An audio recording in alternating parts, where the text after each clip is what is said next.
Okay, hello, welcome back. First of all, I'd just like to say that this review is not going to be a road test. If you're after a road test, please go to the channel. There is a full road test of this bike uploaded as we speak.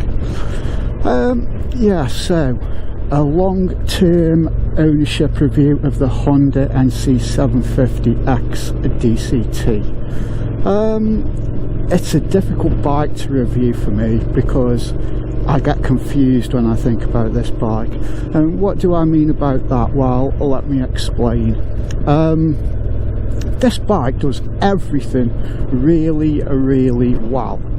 The only downside is, for me personally, I don't know why, but I just do not connect with this bike. I have confused feelings about it. The more I talk about it, the more I realise just how good this bike is and how it's such a good all-rounder. But I don't know what it is. For me, it lacks, I don't know, charisma or character. I'm not quite sure what the word is.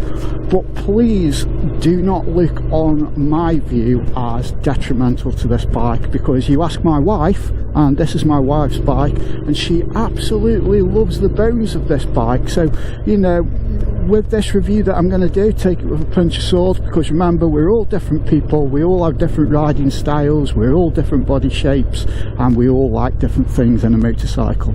So before I get too down on the bike, which I'm not going to get down on the bike anyway because I think it's an absolutely amazing bike, let me just give you a little bit of background about why this bike was bought. This bike was bought just after my wife passed her direct entry test, and it came apparent that she needed a bike that she felt confident on, loaded up with luggage and going on the motorway and riding slow when the panniers are full, because I'm sure everybody knows when you take your test and when you have lessons, you don't really cover that type of riding. It's very rare that you do a lesson with bags strapped on the back of your bike all loaded up. So she found it really difficult. The first bike she had was a V-Strom, and with that bike she found it very, very difficult to manoeuvre the bike when it was loaded up on rough ground and slow manoeuvre riding, should we say. So I looked at this Honda NC750, and you know, the DCT gearbox, that just ticks all the boxes for my wife, because you know, it takes that rider control away from the clutch, and it doesn't matter how much weight you have on the bike, it's impossible to stall this bike. So she's really happy with the bike in that sense. On top of that, the bike is comfortable to ride. You could ride all day on this bike. It's really economical. There's not much I can really say bad about this bike. It's good in every department. You know, riding in bad weather as we are now, again, you know, the bike's really stable. We've got a lot of crosswinds at the moment. I don't know if you can hear it on the sound, but it's a very, very windy day. The roads are wet and cold. There's a lot of gravel on the roads, and you know, it takes it all in its stride. Again, this bike, it's not a really heavy bike. It's very easy to manoeuvre around, so my wife's very happy with that. She can get it in and out of the garage, get it off its stand okay. There's not a lot you can say that this bike doesn't do well, but that is the problem, and I think that's why I don't connect with this bike. Although it does everything really well, it doesn't do anything absolutely brilliantly, and I think that's why it lacks a little bit of charisma. It's Honda, so the build quality is absolutely amazing. The reliability of the bike, you know, you go out on this bike and you don't have any concerns, any worries about anything when you're on this bike. It's just one of those bikes you can sit on and go, and you know it'll do the business for you.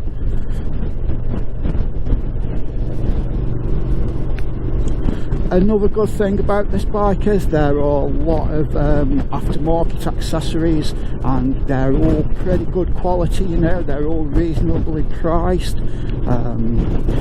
The seat on this bike is standard. It's quite an uncomfortable seat. It tends to push you forward. You can never really get comfortable. You're always repositioning yourself.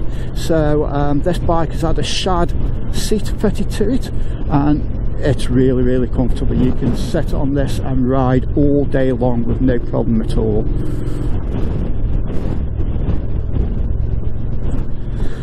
The DCT gearbox on this bike, when I first had it, I think in my original road test review I said you needed more than a couple of hours to get to grips with the DCT. Again, that's horses for courses. If you're of the younger generation and you've come up riding scooters, which were automatic scooters, you'll click with this bike straight away. It'll be ideal for you.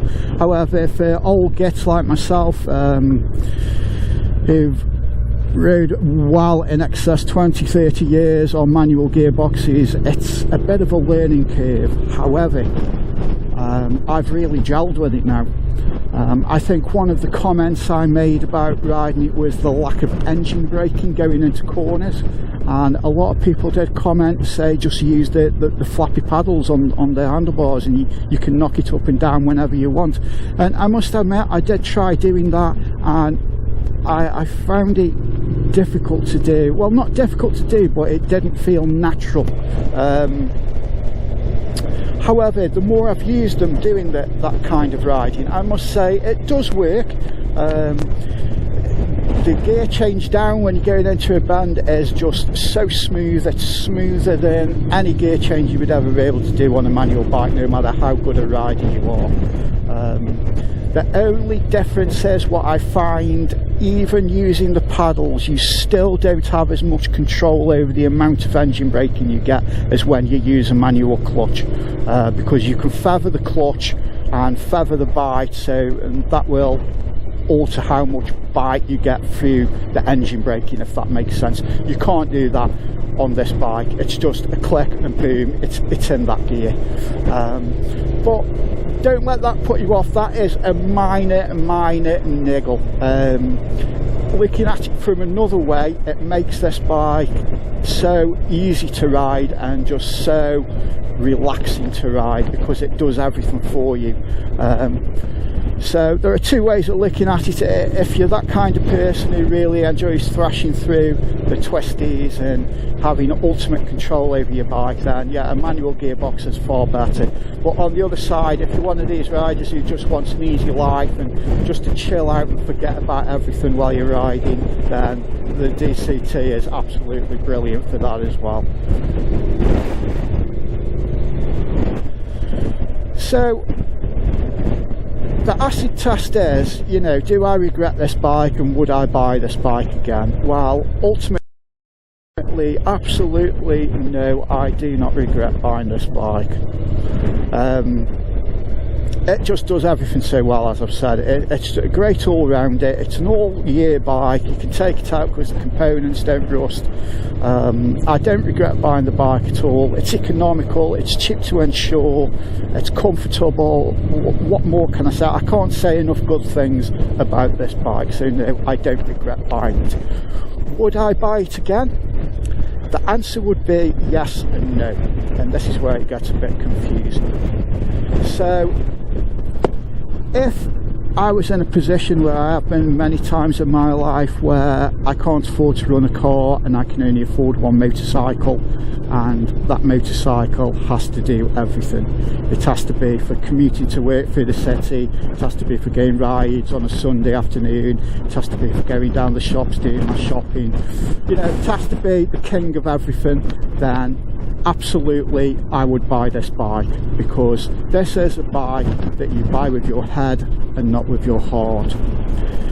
And what do I mean about that? Well, if I was in the position that I was in now, and I didn't need an all-rounder bike, I just needed a bike for pure enjoyment, then I most probably wouldn't have bought this bike. I always look at my bikes in a way as when I put them on the stand and I walk away from them, if I feel I have to turn around and have a little look at it and it puts a smile on my face, then I know I've got the right bike. And unfortunately I don't do that with this bike. As I said, that's a personal thing. My wife does, but you know, my wife wheels this bike out of the garage and she's just beaming all over her face, big smile on her face, because she absolutely loves the bike. I think for a more experienced rider, you will find this bike very, very lacking in charisma, even though it does everything really well. So that's the two views, that's the confusing bit. You know, depending on what you want for a bike would depend on whether I would buy this bike. And they're two poles apart. If I was really after a value for money, do it all, everyday bike throughout the year, 100% this is one of the best bikes you can buy. However, if you're after something a bit more special, then no, spend your money elsewhere. Well, I know it's a bit confusing what I've said. I've confused myself, to be honest, because I have such mixed feelings over this bike. I hope it's been of some help to you. I am sorry that it's been confusing, but I have to try and put it across as truthful as I can. So I'd just like to say to everybody, thanks for subscribing to the channel if you have done. Thanks for keeping the faith of the channel. If you have enjoyed this video, please give it a thumbs up. And all I'd like to say is, everybody ride safe. Bike Rider Reviews out.